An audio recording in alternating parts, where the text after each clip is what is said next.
VIII destruiu um casamento, criou uma nova igreja e mandou decapitar duas esposas, porque acreditava que elas não conseguiam lhe dar um filho homem, mas e se o problema sempre tivesse sido ele?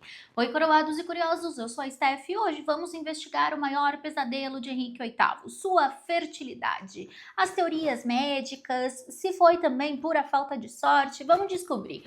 Porque mesmo com tanto esforço, por que ele não conseguiu garantir a dinastia Tudor como ele queria? Hoje existem várias teorias médicas para explicar as perdas dos filhos do Henrique VIII, de impotência e doenças venéreas a incompatibilidades sanguíneas raras, mas nenhuma delas foi comprovada. Então vamos organizar essa bagunça. Quantas gestações realmente podemos colocar na conta do Henrique VIII? E claro, como elas terminaram? Olha, a maior parte delas foi com a primeira esposa, Catarina de Aragão. O Henrique VIII e a Catarina se casaram no dia 11 de junho de 1509. Ele tinha quase 18 anos e ela 23. 33 semanas depois, em 31 de janeiro de 1510, veio o primeiro golpe, um aborto espontâneo de uma menina. A gente não sabe exatamente de quantos meses ela estava, mas como conseguiram identificar o sexo, então provavelmente já tinha passado dos 3 ou 4 meses de gestação. Os médicos da rainha, no entanto, decidiram que ela poderia estar grávida de gêmeos e que só um dos bebês havia sido perdido. Um pouco otimista demais? Sim. Porque, bem, não era o caso, nenhum bebê nasceu depois. Mas, para o alívio geral do casal, a Catarina engravidou de novo, rápido, e em 1º de janeiro de 1511 nasceu um menino, o príncipe Henrique, que seria o Henrique IX. Festa na corte, comemorações grandiosas, tudo lindo, tudo maravilhoso, até que o bebê morreu, com apenas 52 dias de vida. Em 17 de setembro de 1513, a Catarina deu à luz a outro menino, mas ele também não sobreviveu. E aqui entra um detalhe interessante. Em 1984, o pesquisador John Delahuerst sugeriu que esse bebê pode ter nascido prematuro, porque o Henrique estava na França na época e só voltaria no fim de outubro. E convenhamos, ele não teria deixado a esposa para trás se soubesse que o parto estava próximo a acontecer. Ele ainda era consciente naquela época. Aí, ela teve uma quarta gravidez, que terminou em dezembro de 1514 com um menino que nasceu com cerca de 8 meses e veio ao mundo sem vida ou faleceu após o parto. A quinta gestação trouxe a única filha sobrevivente de ambos, a princesa Maria, nascida em 18 de fevereiro de 1516. Finalmente, um bebê sobreviveu. Mas, infelizmente, não era o tão sonhado herdeiro homem. A Catarina ainda engravidou mais uma vez. Em 10 de novembro de 1518, ela teve outro aborto e perdeu outra menina, também com cerca de 8 meses de gestação. E apesar de ainda estar com 32 anos, nunca mais engravidou. E aí que entra um detalhe. Enquanto a Catarina de Aragão enfrentava essa maré de azar, o Henrique VIII teve um filho saudável, mas não com a sua esposa. O menino nasceu de um caso extraconjugal com a Bessie Blount. Esse foi o Henrique Fitzroy, Duque de Richmond, nascido em 15 de junho de 1519, e o único filho ilegítimo que o rei reconheceu oficialmente. E por falar em casos, ele também teve um envolvimento com a Maria Boleyn, irmã da Ana, em algum momento no início dos anos de 1520. Mas, ao contrário do que aconteceu com a Bessie Blount, ele nunca reconheceu nenhum filho dessa relação. Há teorias de que um ou até os 2 filhos da Maria poderiam ser dele, mas oficialmente isso nunca foi confirmado. Eu já falei em outro vídeo que eu acho que não são filhos dele, mas enfim, para efeitos desse vídeo, então eles não vão entrar na conta. E aí o Henrique parou de gerar filhos? Bom, não foi por falta de tentativa. Ele já tinha desistido da Catarina e estava focado em se casar com a Ana Bolena. Quando finalmente aconteceu, a Ana engravidou 3 vezes. A primeira gestação resultou no nascimento da princesa Elizabeth em 7 de setembro de 1533. A segunda terminou em um aborto espontâneo em 1534, mas o sexo do bebê nunca foi identificado. E a terceira foi uma perda devastadora, um menino, em 29 de janeiro de 1536, com aproximadamente 15 semanas de gestação. O Henrique também teve um caso com uma prima da Ana Bolena, Mary Shelton, ou a Margaret Shelton, nos anos 1530, enquanto ela estava grávida. Se houve filhos dessa relação, eles nunca foram reconhecidos. O mesmo vale para um suposto caso com uma amante anônima durante o casamento com a Ana. Ou seja, O Henrique se esforçou, mas não obteve nenhum resultado. Seu último filho, portanto, foi o príncipe Eduardo, nascido em 12 de outubro de 1537, fruto do casamento com a Jane Seymour. A Jane morreu 12 dias depois, e apesar do Henrique ainda ter vivido mais 9 anos e se casado mais 3 vezes com a Ana de Cleves, a Catherine Howard e a Catherine Parr, nunca mais conseguiu engravidar ninguém. Aliás, a Catherine Parr provou que o problema não era ela. Depois da morte do Henrique, ela se casou com Thomas Seymour, que a engravidou sem dificuldades. Ou seja, se o problema estivesse nela, deve ter desaparecido com um passe de mágica. Agora a pergunta, o que afinal de contas estava acontecendo com o Bifão?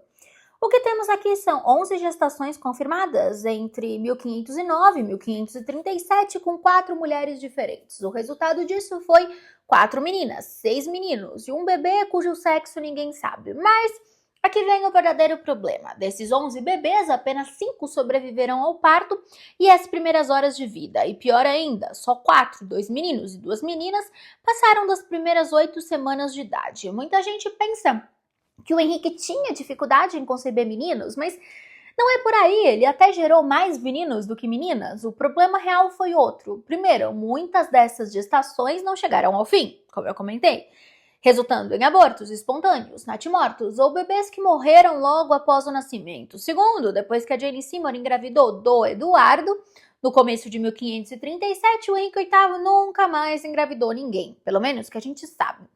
Então, o que aconteceu? O rei simplesmente perdeu a mão depois dos 40 ou tinha algo a mais por trás dessa história? Então, vamos para as teorias. Teoria número 1. Ele era infértil, mas infertilidade masculina. Durante séculos, praticamente todo mundo partiu do mesmo princípio. Se uma gravidez desse errado, a culpa era da mulher. Foi exatamente isso que aconteceu com a Catarina, com a Ana e todas as outras esposas do Henrique. Mas em 2021, um estudo publicado no Journal of Interdisciplinary History resolveu inverter completamente essa lógica. Em vez de perguntar o que tinha de errado com as rainhas, os pesquisadores fizeram uma pergunta muito mais simples: e se o problema fosse o próprio Henrique? Para tentar responder isso, eles compararam a vida reprodutiva do rei com a de 31 nobres que viveram na mesma época, tinham o mesmo padrão de vida e deixaram registros relativamente completos de suas famílias. O resultado chamou atenção. Enquanto entre esses nobres apenas cerca de 10% das gestações terminavam em aborto ou natimorto, entre as gestações atribuídas ao Henrique VIII, esse número chegava a 70%. Segundo esses autores, pode indicar então que o Henrique sofria de infertilidade masculina. E calma, isso não significa necessariamente incapacidade de engravidar uma mulher. Hoje se sabe que um homem pode produzir filhos e ainda apresentar alterações na qualidade dos espermatozoides ou danos no DNA do espermatozoide, aumentando o risco de abortos espontâneos, natimortos e mortes logo após o nascimento. Ou seja, a fecundação acontece normalmente, mas a gestação tem muito mais chances de não chegar ao fim. Os pesquisadores também lembram que, principalmente nos últimos anos de vida, o Henrique teve, como eu sempre comento, obesidade, diabetes, provavelmente úlceras crônicas nas pernas e mantinha uma alimentação rica em carne e pobre em frutas e vegetais. Na época eles achavam que fruta e vegetal era para pobre. Hoje a gente sabe que todos esses fatores podem prejudicar a qualidade do esperma. Isso prova que ele era infértil? Não. Não tem como a gente provar um diagnóstico quase 500 anos depois. Mas, pela primeira vez, um estudo científico sugeriu que talvez o maior problema nunca tivesse sido as mulheres que o Henrique culpou toda a vida, e sim o próprio rei. Teoria número 2. Henrique era impotente no final da vida, especialmente a partir de meados da década de 1530, ou seja, a pipa do vovô não sobe mais. Porque olha, se a gente olhar para os primeiros anos dele como rei, ele e a Catarina tiveram 6 gestações em 9 anos, além do Henry Fitzroy, o filho ilegítimo.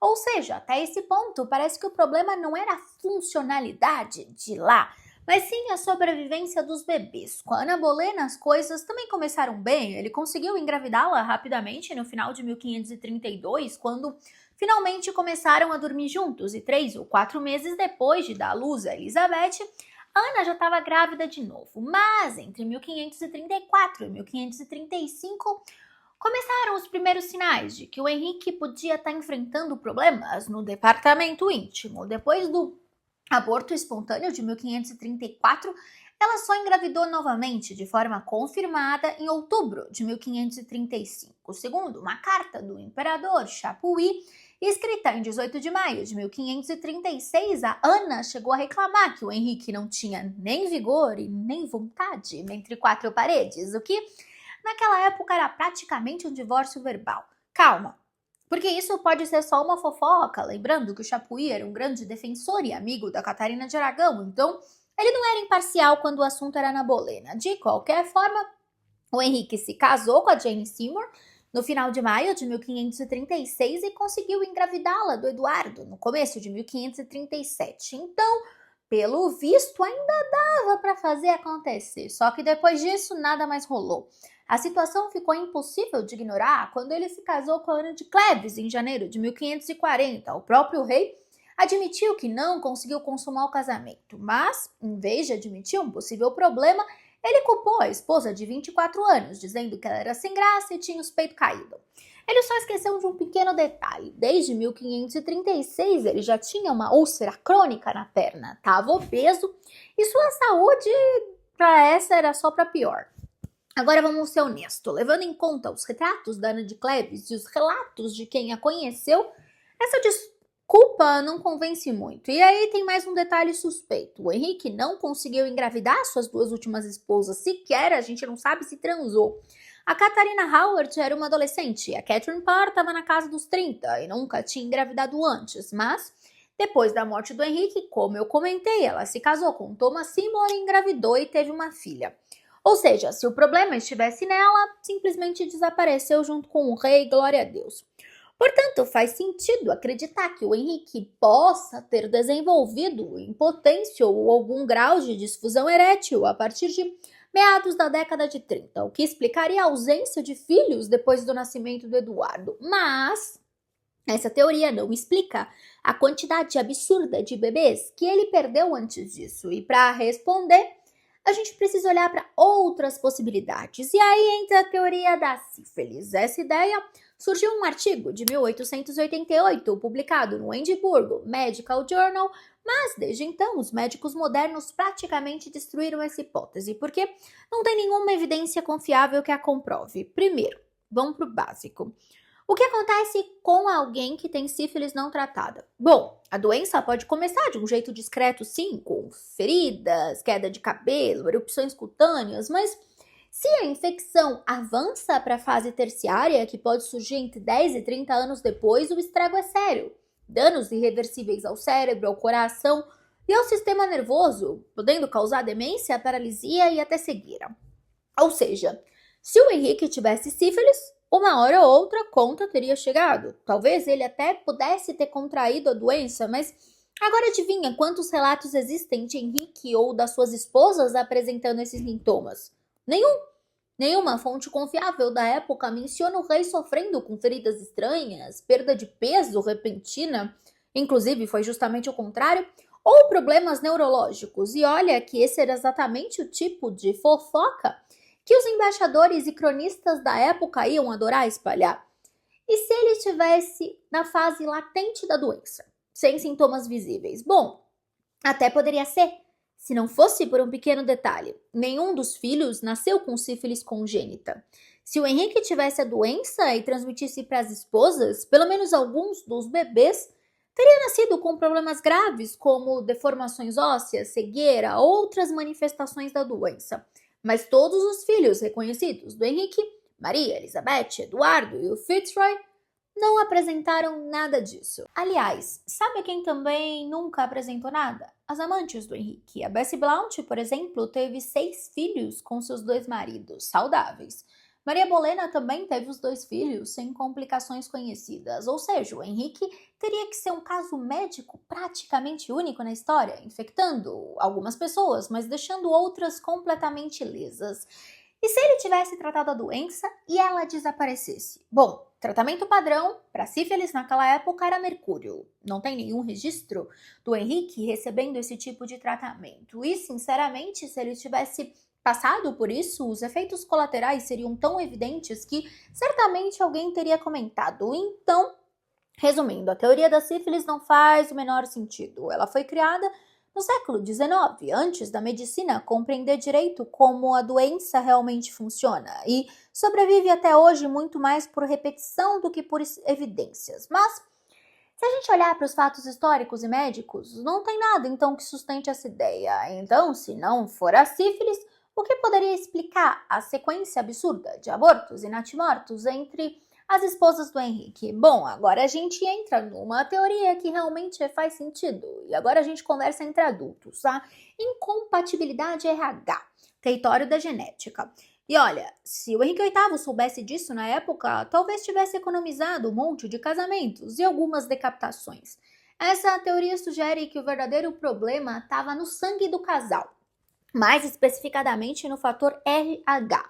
Se ele está presente, o sangue é RH positivo, se não, RH negativo. O problema acontece quando uma mulher RH negativo engravida de um homem RH positivo.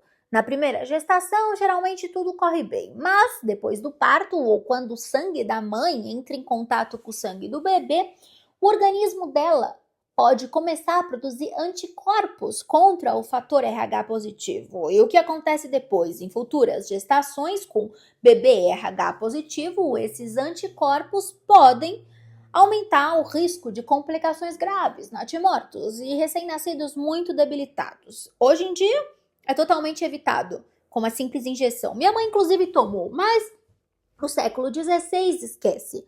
Se esse fosse o problema da Catarina de Aragão e da Ana Bolena, não tinha nada que pudesse ser feito. E faz sentido? Até que sim, o histórico da Catarina combina razoavelmente com esse padrão. Depois da primeira gestação, ela poderia ter desenvolvido esses anticorpos, contribuindo para a sequência de perdas que vieram depois. A única filha que sobreviveu, a Maria, podia compartilhar do RH negativo da mãe e por isso não sofreu esse ataque imunológico. Com a Ana Bolena, a história também parece se encaixar. A Elizabeth podia ter o RH positivo e ao nascer ter sensibilizado o organismo da mãe e aí as gestações seguintes teriam enfrentado um risco muito maior de complicações, ou seja, sem querer, a futura rainha Elizabeth I poderia ter desencadeado um mecanismo que dificultou a sobrevivência dos irmãos que vieram depois e causado a morte da mãe. Trágico e irônico. Agora, essa teoria explica todos os casos? Não exatamente. O Henrique Fitzroy e o Eduardo VI também foram os primeiros filhos das respectivas mães, então, por essa lógica, estariam mais protegidos, mas a teoria não explica todas as perdas atribuídas às esposas de Henrique, nem responde porque o Eduardo morreu tão jovem. Ou seja, a hipótese do RH é interessante, mas deixa algumas peças soltas. E foi justamente por isso que alguns pesquisadores passaram a defender outra explicação genética, que para muita gente ainda faz mais sentido, o grupo sanguíneo Kell. É complicado, mas me acompanha. Essa teoria diz que quando o homem é Kell positivo e a mulher é Kell negativo, da mesma forma, a primeira gestação corre bem, mas depois o sistema imunológico da mãe produz anticorpos que atacam futuras gestações, que é o positivas. Parece muito com o RH, mas é mais cruel. Porque se fosse o caso do Henrique, ele próprio seria o problema. E eu adoraria essa ideia, não seria o casal, seria ele. E aqui está o detalhe que faz essa teoria ser tão convincente. O histórico de perdas gestacionais das esposas do Henrique parece combinar muito bem com esse padrão. A Catarina pode ter gerado um primeiro bebê Kell positivo sem maiores problemas, mas depois rejeitou as gestações seguintes. O príncipe Henrique, que nasceu em 1511 e morreu apenas 52 dias depois, poderia ter sido um bebê Kell positivo, que sobreviveu por algumas semanas antes de sucumbir às complicações da doença. A Ana também se aplica nessa lógica. A Elizabeth teria sido Kell positivo e as próximas gestações enfrentariam muito mais dificuldades. Isso explicaria direitinho a sequência de abortos espontâneos que a Ana sofreu depois. A Bess e a Jane, como eu comentei, nunca chegaram à fase em que essa incompatibilidade começaria a causar estragos. Coincidência, talvez. Os defensores dessa teoria chegaram até a sugerir que o Henrique herdou esse fator Kell da sua bisavó, a Jaqueta de Luxemburgo, que eu, inclusive, Preciso fazer um vídeo sobre ela, que foi acusada de bruxaria, que era mãe da Elizabeth Woodville, lembra? Enfim, porque segundo eles, vários dos seus descendentes masculinos da jaqueta apresentaram problemas reprodutivos. Mas aqui tem um detalhe, muitos desses descendentes sequer tentaram ter filhos, seja por celibato ou porque morreram muito jovens. Então, parte da teoria acaba sendo um pouco exagerada e essa franja tá me irritando. Mesmo assim, sem depender dessa árvore genealógica, a hipótese do grupo Kell continua sendo uma das explicações mais convincentes para as dificuldades do Henrique VIII em ter filhos saudáveis depois da primeira gestação com cada esposa. Mas agora uma coisa muito simples. E se o problema não fosse genético? Se não tivesse nada a ver com o sangue do Henrique, nenhuma mutação rara, nenhuma incompatibilidade, só sequência inacreditável de azar. Parece uma explicação assim bem simplista, mas faz bastante sentido. A gente está falando do período Tudor, século XVI, quando a medicina era praticamente um jogo de adivinhação, sangrias, ervas de eficácia duvidosa e rezas e benzedeiras que eram tratamentos comuns para praticamente qualquer coisa, de um resfriado a uma gravidez complicada. O risco de mortalidade infantil era altíssimo e complicações durante a gestação eram frequentes e uma mulher conseguia ter poucos filhos saudáveis. Se fossem muitos, seria um milagre de Deus. Se a gente olhar para Ana Bolena, por exemplo, seu histórico talvez nem fosse tão incomum para a época. Ela teve um parto bem-sucedido e 2 abortos espontâneos, ou 3, dependendo das fontes. Hoje isso provavelmente não chamaria tanto atenção. O problema é que ela era a rainha da Inglaterra e sua principal função era produzir um herdeiro homem. E sejamos sinceros, quando a estabilidade de um gênio inteiro depende de um útero funcionando de forma perfeita, qualquer falha deixa de ser um problema pessoal e vira uma crise de Estado. A Catarina de Aragão teve um histórico muito mais complicado. Ainda assim, 2 dos seus 6 filhos nasceram a termo e sobreviveram ao primeiro mês de vida, o que, considerando as condições médicas da época, já era uma conquista enorme. Sem contar que ela passou cerca de 9 anos praticamente grávida o tempo todo, sem tempo para o próprio corpo se recuperar. O corpo humano não é uma máquina, gerar um filho atrás do outro praticamente sem intervalo definitivamente não ajuda na saúde materna. Enfim, existe ainda outro fator que muita gente esquece, o estresse. Tanto a Catarina quanto a Ana viviam sob uma pressão absurda para dar um filho homem ao Henrique. Isso não afetava apenas a saúde mental delas, mas também podia aumentar o risco de complicações durante a gravidez. Inclusive, a própria Ana chegou a atribuir o aborto de 1536 ao choque que sofreu poucos dias antes, quando o Henrique caiu do cavalo durante um torneio e quase morreu. Se isso realmente aconteceu ou não, a gente nunca vai saber, mas mostra que na época até ela acreditava que o estresse podia ter contribuído à perda do bebê. Ou seja, pode ser que nunca tenha existido uma grande conspiração genética, nenhuma doença misteriosa escondida. Talvez o Henrique VIII simplesmente tenha vivido em uma época em que perder bebês era comum. Casou-se com mulheres que enfrentaram dificuldades típicas da maternidade do século XVI e, por puro azar, nunca conseguiu herder o homem saudável que desejava. Pelo menos não até Jane Seymour aparecer. E eu digo bem feito, mas desculpa a Deus, ela morreu poucos dias depois do parto. No final das contas, o grande sonho do Henrique VIII, construir uma dinastia repleta de filhos homens saudáveis, nunca aconteceu da forma como ele imaginava. Então, pelo menos hoje, dá para praticamente descartar, por exemplo, a teoria da sífilis. Já as hipóteses de infertilidade masculina, incompatibilidade RH, grupo sanguíneo Kell, continuam sendo possibilidades interessantes, embora nenhuma delas possa ser comprovada com certeza quase 500 anos depois. E claro, sempre existe a possibilidade mais simples de todas. A medicina era limitada, a mortalidade infantil era altíssima e o Henrique teve azar. Agora eu quero saber a sua opinião. Qual dessas teorias faz mais sentido para você? Ou será que o Henrique VIII foi simplesmente vítima do próprio karma? Eu espero que você tenha gostado desse vídeo. Se você gostou, se inscreve no canal, ativa o sininho e se torna membro. Nós temos vídeos novos todos os dias, às 8 horas da noite. Beijo grande e até o próximo Steph Flix.